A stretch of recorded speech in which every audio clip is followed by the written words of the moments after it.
Hello बच्चों। हमारा प्रश्न दिया हुआ है AlCl3 है। चार ऑप्शन है: निर्जल तथा आयनिक, सहसंयोजी तथा क्षारीय, निर्जल तथा सहसंयोजी, उप सहसंयोजक तथा अम्लीय। चलिए समझते हैं इस प्रश्न को। इस प्रश्न की अगर मुख्य अवधारणा की बात की जाए, मुख्य अवधारणा की बात की जाए तो यहाँ पर हम लोग क्या है, AlCl3 दिया गया है। मतलब कि इसका मतलब है एल्यूमिनियम क्लोराइड। ठीक है, एल्यूमिनियम क्लोराइड। ठीक है। अब पहले इसके बारे में हम लोग को क्या समझना होगा, इसका नेचर क्या है और जल को लेकर ये कैसा है। ठीक है। तो अब देखो, सबसे पहले AlCl3 की बात करें तो AlCl3 में जब जल का अटैक होगा तो क्या है, तो ये जल H प्लस और OH माइनस आयन करेगा।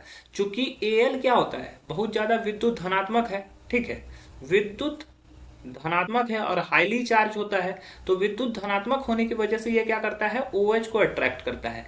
जबकि Cl क्या है, बहुत अत्यधिक विद्युत ऋणात्मक है। तो विद्युत ऋणात्मक है तो वो क्या करेगा, H को अट्रैक्ट करेगा, H प्लस आयन को। अतः ये निष्कर्ष, इसका निष्कर्ष क्या निकलता है, AlCl3 जो होता है वो निर्जल होता है। ठीक है, ये निर्जल होता है। ठीक है।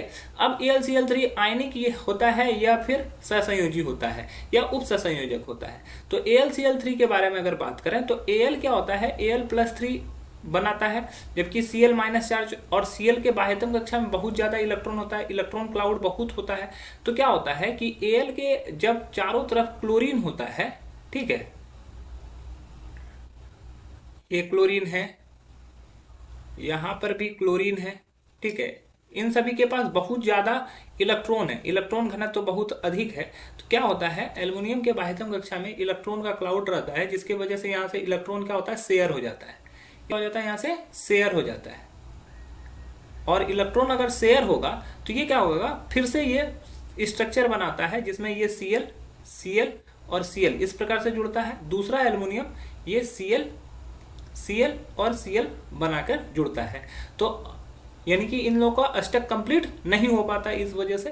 तो ये क्या करते हैं, आपस में यहाँ से इस तरह से बॉन्ड बना लेते हैं और ये अपने अष्टक को कंप्लीट कर पाते हैं। ठीक है।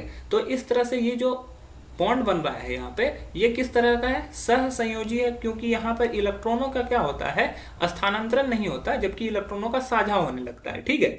क्यों, क्योंकि एल्युमिनियम के पास बहुत ज्यादा पॉजिटिव चार्ज है और क्लोरीन के पास बाह्यतम कक्षा में इलेक्ट्रॉन बहुत है। तो ये क्या करता है, आपस में इलेक्ट्रॉनों का साझा कर लेता है, क्योंकि यह हाईली चार्ज है और क्लोरीन के पास अत्यधिक इलेक्ट्रॉन मौजूद है। तो यह सहसंयोजी होता है, साथ ही साथ निर्जलीय होता है। तो पहला ऑप्शन जो है, यह ऑप्शन गलत हो जाएगा। दूसरा है सहसंयोजी तथा क्षारीय, तो यह गलत हो जाएगा। ठीक है। तीसरा है निर्जल एवं सहसंयोजी, ये भी सही हो जाएगा। और उप सहसंयोजक ये गलत हो जाएगा। तो हमारा जो सही उत्तर हो जाएगा वो हो जाएगा ऑप्शन सी। आशा है कि यह प्रश्न आपको समझ में आया होगा। धन्यवाद।